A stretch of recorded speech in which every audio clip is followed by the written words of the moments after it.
الحمد لله رب العالمين والصلاة والسلام على رسول الله وعلى آله وصحبه أجمعين. أريد أن أفوت كدفتر من دو ويتند علوم القرآن الكريم للدكتور والأستاذ نور الدين عتر حفظه الله. أريد ما زلنا هيدن جانغا نون نو تفسير ويندرا إني كنون جديدي كتفسير بالمأثور وتفسير بالرأي. أريد نشرنا دون جانتني كين دفتر سيد أجي كو ويندرا de تفسير بالمأثور ونو ابن كثير ونو إن تفسير الطبري ونو إن ونو مدر المنصور الإمام السيوطي يكون عندي أن دفتر ونين تفسير إن وندما للثعالبي إنه دفتر فوق هذا يكون تفسير بالمأثور. هذا شأنه جون كدي جانتني كأن دفتر ويندرادة إن وندما بالرأي تفسير جوادي رادة بالرأي ونو نو جانتراني إنه هذا دفتر إن ويتند كشاف الإمام الزمخشري تفسير النسفي وتفسير البيضاوي هند إن شاء الله إن جنگي دفتر سكتور رندين كويتن كون تفسير بالرأي نشرنا دون وينديرو هراي نونكو أندين تنتين هراي دفتر بوينو وينديرا تفسير بالرأي ها كون دو تفسير بالرأي نو وينديرede هراي كبور de لولو de den cerno don janti do fi mu hande إن شاء الله إن جنگي دفتر نو روح المعاني في تفسير القرآن العظيم وإن وندما والسبع المثاني لإمام الآلوسي إمام الآلوسي هذا روح المعاني روح إن المعاني إن لي الآلوسي إن دوك تفسير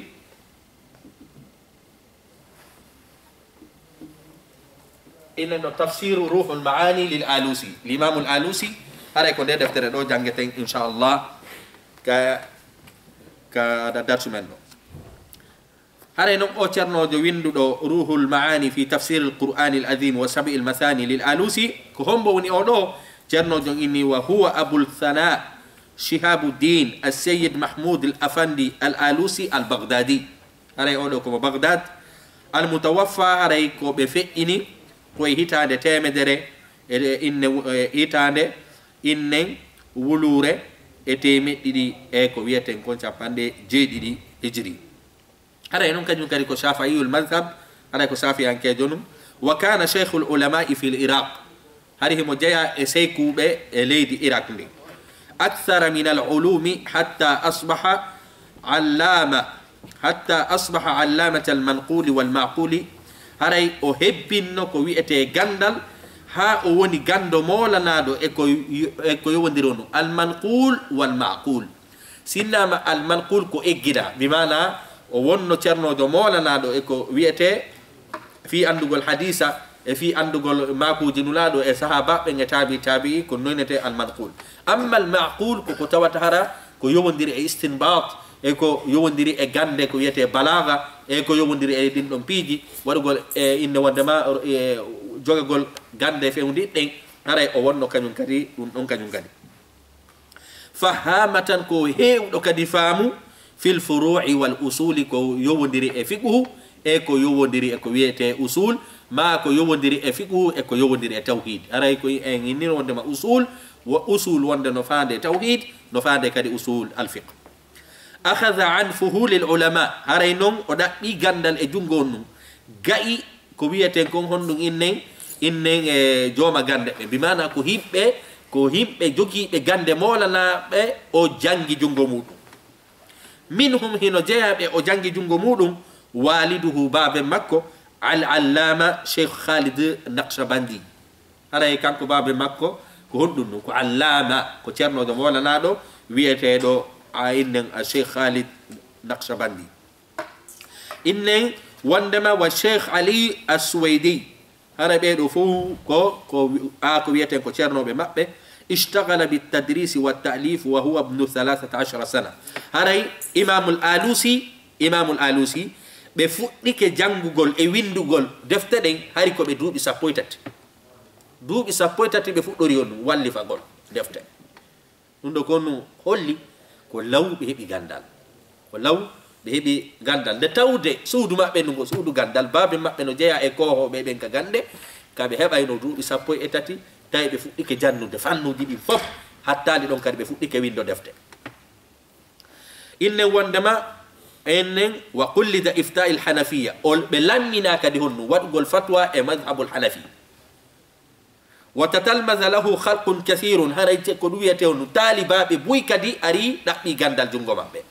كان عالما هريكو بغندو بالاختلاف المذاهب اكوية كونكا مذهب دي بودو دي هري هنو جايا غندال غال بيرتوري kala ka mazhabu kala masala wadduɗa ɓe sifantoma aqwalji yowodirɗini e ko honto kañum kadi mazahibji ɗin sertiri khallafa tharwatan ilmiyatan kabira ɓe acci honnu ɓe acci ko wiyete gandal molanangal haray ɓe acci ko ɗum wiyete ngalu molanangu e ko wiyete inne wondema gandal hewngal jaga mi andi ɗo imamul alusi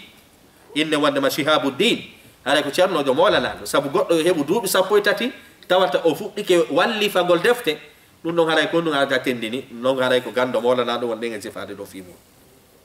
tariqatu hada tafsir ko honno noon inne lawol tafsir makko ko honno nde windira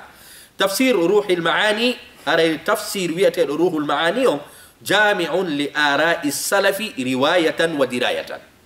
haray nde deftere no mofti konnguli sahaba ɓen fof riwayatan innen ka fillagol wo wa dirayatan e ka yewtireji wo bimana ko wiyeten ko wonɗum tafsir makko on ɗum no mofti aqwali sahaba wa tabiin wa tabi tabiin shamilun li khulasati ma sabaqahu min altafsir hinde mofti kadi e ko tawata on e tafsir je windanoɗe ɓawo makko fo bimana ɓay imamul alusi ari hari innen kashafu windama zamakhshari windi ko wiyete kashafu imam nasafi windi a deftere mun nden baydawi windi a deftere mun nden saud windi deftere mun nden bimana ɓay o ari ko e defte kanko temeɗɗe o naati ha o siwindi e nde deftere makko wiyetede ɗo ruhul maani ruhu almani ko waɗi ceerno jon ɗo inni haray o moftuno tafsir je windanoɗɗen ɓaawo fof yanqulu an tafsir jonno ceerno jonno yeytaden ɗo defte ɗe o wallitori ɗen fi windugol tafsir al alusi yanqulu an tafsiri abi saud hara himo eggina e tafsir abi saud nde janngonoɗen nden wa yu'abbiru anhu bi qawlihi qala cheikhu l'islam hara ceerno jon ɗo inne gonɗum wo o ceernojo ɗo mo wallifori on o wallitori kew ɗum defte tati ara ndere nden ko tafsiri nden abi aw inne abu inne wondema saud deftere nde janngunoɗen fi ɗuma fi mum nden o wallitorike nde deftere ɗo ɗiɗi o wallitorike kañum kadi deftere on ɗum albaydawi o wallitorike innen o wallitori kadi on ɗum tati ka inne deftere imamu razi deftere imamu arrazi ka nder noon deftere makko ruhul maani ɓeɗo himo jogani ɗum on ɗum mustalahat ino mari konnguli ɗi o yewtata deftere kala ka o inni innen ceerno jon ko ɗum faala en ɗuma yetade ceerno jon inni wa yu'abbiru anhu bi qawli qala cheikhul islam so si tawi woni ka nder tafsir makko ruhul maani o inni qala cheikhul islam andu ko hombo mo faandi innen wonde makko baydawi ename qala cheikhul islam andu haray ko ɗum ko baydawi oɗo inne o inna qala inne wondema cheikhul aw inne ɗuma wondema cheikhul islam jakka mi andi cheikhul islam ko ɓuri lollude ko e hombo ko e ibnu taymiya heewete inne ɗum cheikhul islam kono ka inne wondema ka tafsir ruhul maani l'imamul alusi kanko so inni cheikhul islam haray ko hombo mo faandi ko imamul baydawi mi ala se faandi ka deftere a makko imo mari on mustalahat so inni qala cheikhul islam haray ko hombo mo faandi ko baydawi haray ko imamul baydawi mo janngono ɗen won deftere mum nden innuɗen e inɗen tafsirul baydawi ko e nder deftere kashafi si tawi kadi o si tawi o inni qala alqadi o ɗo inna on ɗum alqadi so inni qala alqadi si tawi o inni qala alqadi haray ko imamu razi mo faandi ɗo ko fi on noon ceerno jon yeytanin ɗum ko fi sa naatoy ka deftere so inni qala alqadi koye anndu ko hombo mo faandi qala cheikhul islam ko hombo mo faandi jaka mi andi so inni qala shaykhul islam ko fandi ko imam al-baydawi so inni qala al-qadi hare ko fandi ko imam al-razi hare ko imam al-razi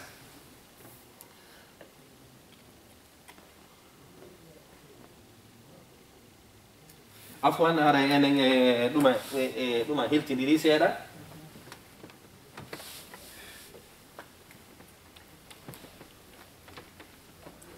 هذا ستبي كودو وين تقول شيخ الإسلام أودو أبو سعود وين شيخ الإسلام أودو إن مونو القاضي أودو إن مونو الإمام ستبي وني إمام الآلوسي إني كدفتر مودو قال شيخ الإسلام هرايكم بمفعلي كو أبو سعود كو دو مفعلي سو إني قال إن وندم القاضي سبو إن جنجينو إمامو البيضاوي كوندونو كو مقاضي سو إني قال القاضي هرايكو فاندي كوم بكو إمام البيضاوي سو إني قال الإمام هرايكو فاندي كو إمام الرازي ما لازم فاندي دوكو يا باو قول لي تيرقول يا دفتر ماكو سبو كان دفتر ماكو أو لانتا ماكو أبو سعود مفاندي ماكو بيضاوي ماكو رازي هريك إني قول سو إني قال شيخ الإسلام هرينا ابن تيمية مفاندي كو أبو سعود سو إني ودما قال القاضي كو فاندي كو إمام البيضاوي سو إني قال الإمام هريك فاندي كو إمام الرازي فاهمي كدون هريك دوني تفسير إن ودما تفسير روح المعاني جامع لآراء السلف رواية ودراية شامل لخلاصة ما سبقه من التفسير ينقل عن تفسير أبي سعود ويعبر عنه بقوله قال شيخ الإسلام وعن البيضاوي بقوله القاضي وعن فخر الرازي بقوله الإمام ويقف حكما عدلا بين المراجع نجاك ركو هرتريون ونيا واي حكون دفتر بمعنى ستوى الدي يوتر وإن إمام البيضاوي قال القاضي أولا رأي بينه قال الإمام أولا كو إمام الرازي ماكيكم وإن هندو قال شيخ الإسلام أو جانتو دوما هوري دو تاتوكالا كو كوهوبه بيبي مو ديتي دو جونغومو kono o wada tarji o wona nyaawo hakkunde mabbe jogiido gonga o mo jonnitabe jonnon jonnutugol gonga hakkunde be do tato kono hato ndini o gandal mawla nanga ya wonu jonnutugol gonga hakkunde bayna inne baydawi imam razi e abi saud hato ndini gandal mawla nanga وناقدا مدققا ثم يبدي رأيه حرا قلت ما كان ينكدي او ما كان ينكدي او يمجا كان ينكدي كدفتر ماكو او سوباي او سنديرا او فنينا كان ينكدي هون ان حق الا ماكو دين حركو ndimo بمعنى انه تشرنو جو فالا انه راي امام الالوسي او ونانو متعصب او ونانو ايوتيرو باwo cerno bentum wara hanga sa wona odo cerno je wi dum do odo cerno je wi dum do baydawi wi dum do razi wi dum do odo wi dum do kono min ko ni mi yeri bi mana no o ine o holla ko on ndimo e bangingol hakkile makko de cerno ben non inni wo de deftere do ko fi hondum de jogori kanyum kayre imamul alusi de jogori a dole sabu en inni wondema baydawi ko burata hewde egginde konguli mun ni ko ender kashaf nasafi ko burata hebbinde ko ender baydawi kanyum e kashaf o do kanyum ko e defte mo buy o hawtiti no jeya ende o wadi naqlu e mudum hondu tafsir no wiye ibnu atiya no jeya e tafsir ma'thur no jeya kadi deftere mawlanande alimun min ulama al andalus cerno do no wiya abul hiyan cerno do mawlanado min ulama Endolos jeado e ko e leydi Espagne mo windi ko wiete tafsir jogiido buri mujallad sapantati o tafsir mon denge yewtide do abul hiyan no jeya non e deftere de imamul alusi wallitori deftere on cernojo don mo Endolos no jeya kadi de o wallitori kashaf no jeya de o wallitori abi saud no jeya de o wallitori baydawi no jeya de o wallitori ar-razi ko himbe ko hobe tum cernobe molanabe tum defte ben tum mo walli fori fi windugol tafsir makruhul maani lil alusi haray jakamandi an deftere nden no heewi fillagol riwayaji ko wiyete inna wondema hadisaji nulaɗo kañum e sahabaɓe e tabi no heewa kañum kadi waɗugol ko wiyete istinbat yaltingol ko yowodiri e nahwu ko yowodiri e balaga ko yowodiri e ilmul maani ilmul badi' ilmu ko wiyete inna wondema albayan ilmu nahwu ilmu sarf ilmu istiqaq ɗum ɗo fof haray mo hebbina jantagol ceerno jono ini wa yumkinu talkhis tariqatu fima yali o ini wondema no waawi raɓɓinɗingol laawol no o windiri a deftere makko nden e ɗi piiji ɗi sifatoɗen ɗo joni go'o innahu yastatridu ila alkalami fi l'umuri alkawniya wa yuqirru minhu ma yartadihi wa yufannidu ma la yartadi o ini ceerno jon no heewi sifagol on ɗum fi fiya kuuji ko yowodiri e tagore nden simo sifade fi ko yowodiri e tagore nden o ñiiɓinay ko o faala kon o ronka ñiiɓinde o hayka ko o faalaka kon bimana o sifato ha o ina ɗum ɗo ko gonga ɗum ɗo wona gonga ɗiɗi yastatridu ila alkalami fi sinaati nahwiya wa yatawassau hatta yakadu yakhruju bihi an wasfi kawnihi mufassiran no jeeya kañum kadi e ko imam alusi hertori wondema on o sifato fi masalaji nahwu ɗin o naatay e masala nahwiya simo firtude aya o naatay ha sikkamo yaltata o wola fi nahwu ka tafsir makko on ɗum sikkamo yaltata e mum ko ɗaɗi deftere makko nden wonde ceernoɓe go innay wondema sa naariri nahwu ko wola ton kon a sikkay ko deftere nahwu sa naari balaga ko wola ton kon a sikkay ko deftere balaga kala ka o yaari a sikkay ko ɗum ɗon o walli fori deftere nden ko ɗum ceerno jon ɗo ini wo so naati e gandal ko wiyete nahwu o yaajina yewtere nden ha sikkamo yaltata ton wuri wonde sikka wonamo mufassir sikka ko o nahwiyankejo ronka si heggintine ko firtugol alqur'ana o mo faandino wona yetagol ma masaili nahwiya tana se faami yatakallamu an ayati alahkam wa yastawfi madahib alfuqaha wa adillatahum ma adami taassubin minhu limadhabin biaynihi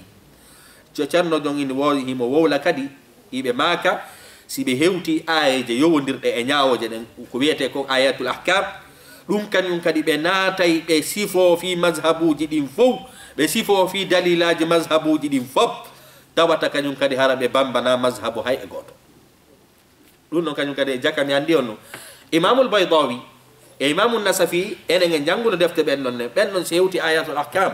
ɓe wowlay kono ɓe yajinta oɗo kañum on ɗum lowre kala ka hewti masala nahwiya o jumpay nder ton ha sikkamo yaltata masail fiqhiya o naata nder ton kadi sikkamo yaltata o wola mazahib ji ɗin o wola dalilaji majji o wola ko on woni rangé on woni majou bimana ko deftere mo walanama يعنى بجلاء إن وإنما ثروة القرآن البلاغية ويتوسع في ذلك بإضافة بالغة هاي وإنما دفتر إن كان يكادين مفتي كويته إنجلو مولا نانغو إكو يوندري إعند البلاغة هاي نون هيمو يانيا يوتو قول نون كان يكادي يانيا ندتيرو ده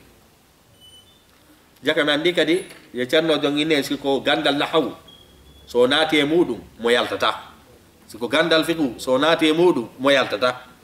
sai woni kadi on naati e ko gandal ko wiyende innata balaga ɗum kañum kadi mo yaltata ko waɗi aɗa deftere makko nden sabu fi on ɗum sabu defte ɗe o walli fori ɗen defte ɗe o wallitori ɗon fi wallifagol deftere makko nden ko defte hooloraɗe tun de tafsir abi saoud tafsirul baydawi tafsirul kashaf tafsirul razi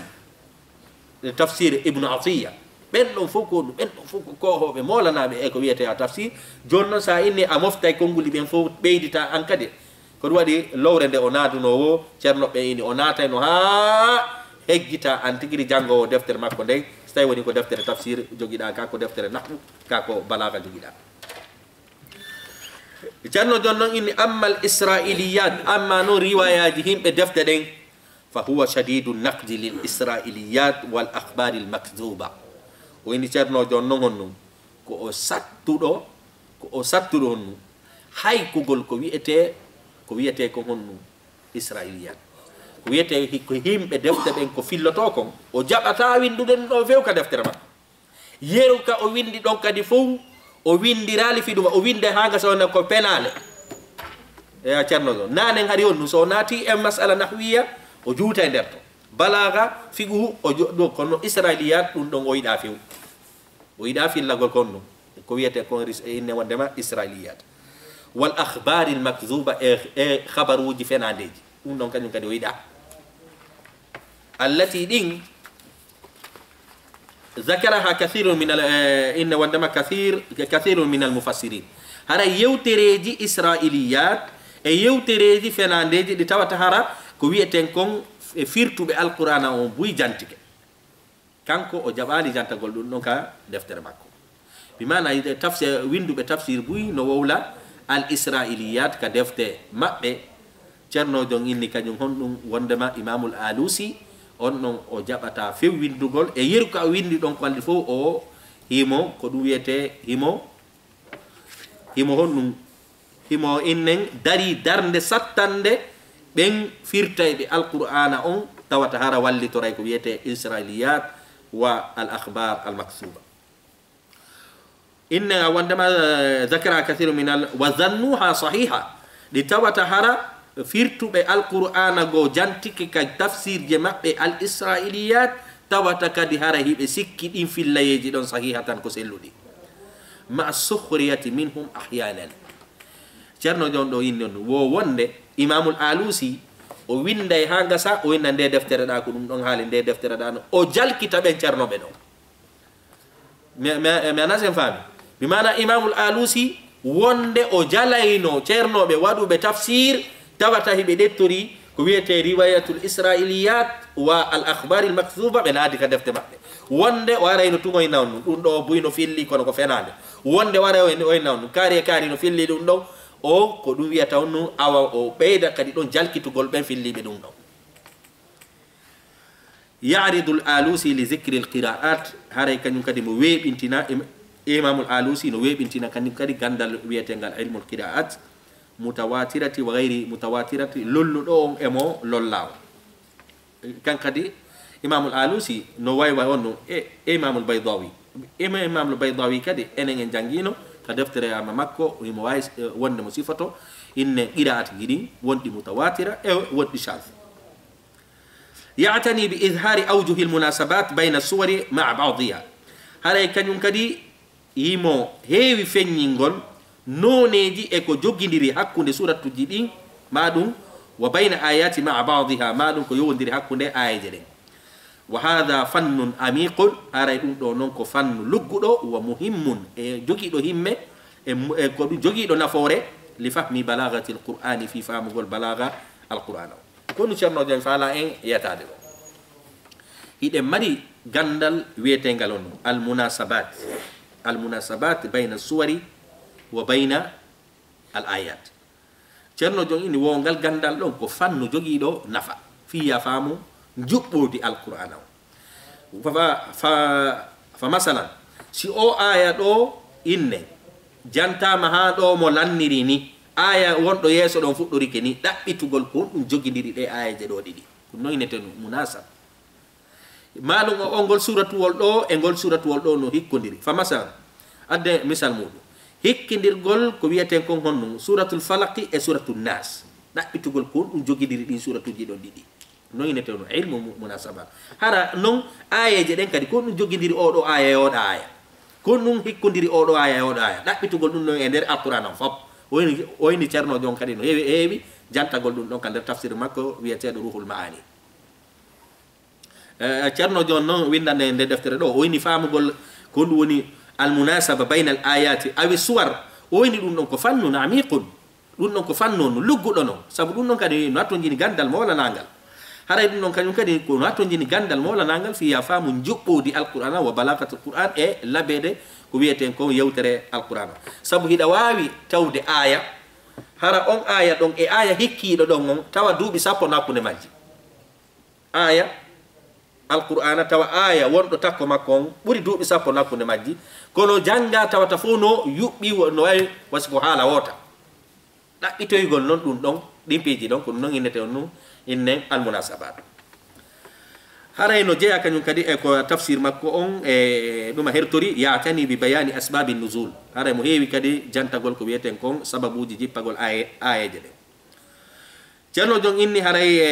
yukthiru al-istishhada bi ash'ari al-arabi ala ma yadhhabu ilayhi min al-ma'ani al-lughawiyya mo heewi kadi dallinorgol gimi arabu ɗin fi tabintingol mana on ka haala arabu haray noon gallandal ɗo hiɗen heewi ngal nanugol fa masalan ɗetta ko wiyete tafsir ɓeyna allah subhanahu wa taala daliri ni ɓe addoya baytu shi'r ɓeyna seede nde halfere ɗo ɓe addoya baytu shi'r joni noon baytu shi'r on haray ɓe dallinori baytu shi'r joni noon baytu shi'r no woodi landitotoɓe ko fi hon ɗum ceerno jon accitani ayaji alqur'ana non dallinori ko yimɓe ɓen haali kon tawaynoɓe wonaɓe julɓe ko inneten ulama i tafsir ko jantanto ko wiyete kon shi'r ka tafsir je maɓɓe ko fi tabintingol halfere nden inna wondema nde halfere haray alqur'ana o yewtiri ni kono nde halfere hinde selli no nde alqur'ana o yewtiri nde noon seede nde selli ndaare himuno ɓen shu'ara ɓe ɓen qabla al islam ɓe tabintini halfere nde jaka mi andi mufassir jon kon ɗum addanta on baytu shi'r ɗon ko yeetagol ma si goɗɗo ari inni nde halfere nde tabitaka haala arabu nde alqur'ana o woli nden ko ɓe addanta baytu shi'r on ko addugol halfere nden innugol wondema arabu ɓen adoyo alqur'ana on jippade hani ɓe gollitirde halfere nde haray ko ɗum yiyeten sa ɗetti koyneten tafsiru tabari ha ka fewneten ɗo tafsir je innen wondema safatu tafasir e ko nandi jalalain wonde ɓe wowlay tafsir hanga sa ɓe addoya baytu shi'r ko ɓe addiranta baytu shi'r ko hollugol ma wondema halfere nde nde alqur'ana gollitiri ɗo hani nde gollitirama ko wiyeten ko gonnu qabla al islam ko hollugol ma wondema kala yedduɗo balagatul qur'an on innugol nde halfere ɗo alqur'ana on wolinde kono arabu ɓen haalali nde ceerno ɓen adda gimol ka tawata arabu ɓen tigiri gollitiri halfere nde innen hara e ceerno jon ɗo inni إن وندما يكثر الاستشهاد بأشعار العرب على ما يذهب إليه من المعاني اللغوية بيني كده أنه يتكلم الآلوسي عن التفسير الإشاري إذا مريا تفسير جو ويتيدو تفسير الإشاري وتفسير في جوباغول بمعنى كونوني تفسير جوباغول إن جانغو يكانيون كده باو غاهي ده مري نون تفسير سبعيني ده مري تفسير المأثور ده مري تفسير بالرأي ده مري تفسير كويتي فقهي ده مري تفسير المنهجي lamari a tafsirul mawdu'i lamari a tafsirul tahlili lamari non tafsir kanyum kadi ko duma wiyete ko ishari ɗeɗo fof enen en janggay ko wiyeten kon tafsir innen al duma ishari wonde imam al alusi no yewta kadi de tafsir no wiye tafsirul ishari fi jobagol ba'da an yafruga min al kalami ala kulli ma yata'allaqu bi zahir al aya kono ko honde tuma non imam al alusi yewtata fi tafsir innen wondema al ishari ko so gayni yetagol ma tafsir bi ra'yi on few ko feeni ka aya on few o hilto non o yetoma wonde fi ko wiyete tafsirul ishari lidha ko fi ɗum ɗo adda ba'd al ulama'i tafsirahu wa tafsir an-nisaburi ضمن كتب التفسير الإشاري كل وادي تشرنو بيجو no limuri deftere imamul alusi nde e deftere haray cernojo innen no wi'e an-nazamul a'raj kon inete nisaburi haray non oɗo kañum kadi no windi tafsir jeyaɗo e tafsiru bi ra'i yinde inne gharaibul qur'an wa raghaibul furqan haray ko imamu nisaburi windi nden deftere non ko nden deftere ɗon cernojo woni e yetade ɗo wiyetende gharaibul qur'an wa raghaibul furqan cernoɓe goo no inni deftere ruhul maani l'imamul alusi e nde deftere gharaibul furqan wa gharaibul qur'an wa raghaibul furqan linnazam al a'raj ɓe inni ɗeɗo no jeeya e ko wiyete tafsir ishari ɗe natora e tafsiru bi ra'i kono ko ɓuri sellude ko num ko tafsir ɗe defte ɗo ɗe jeeyaka e tafsirul ishari ko ɗe jeeya ko tafsir bi ra'i sabu ko gonga ɓeɗo ceernoɓe ɗiɗo ɓe wolay fi tafsirul ishari kono ko honde tuma ko tuma ɓe gayni yewtude tafsiru ra'i on wo tuma ɓe gayni yewtude ayeje ɗen wo mana ayeje ɗen ka zahir si ɓe yata e wolugol ishari bi mana albawatin la ako ɗum waɗi a ceernojon inni lakinna sawaba an yu'adda haray ko ɓuri sellude koyo ɗe defte ɗiɗi ɗo limore fi dimni kutubi tafsir al manhaji enen janngo e kañum kadi ko ɗum woni tafsir al manhaji inne wandema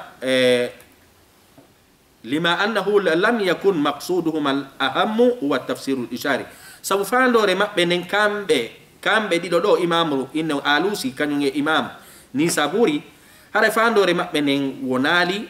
fandore mabbe nen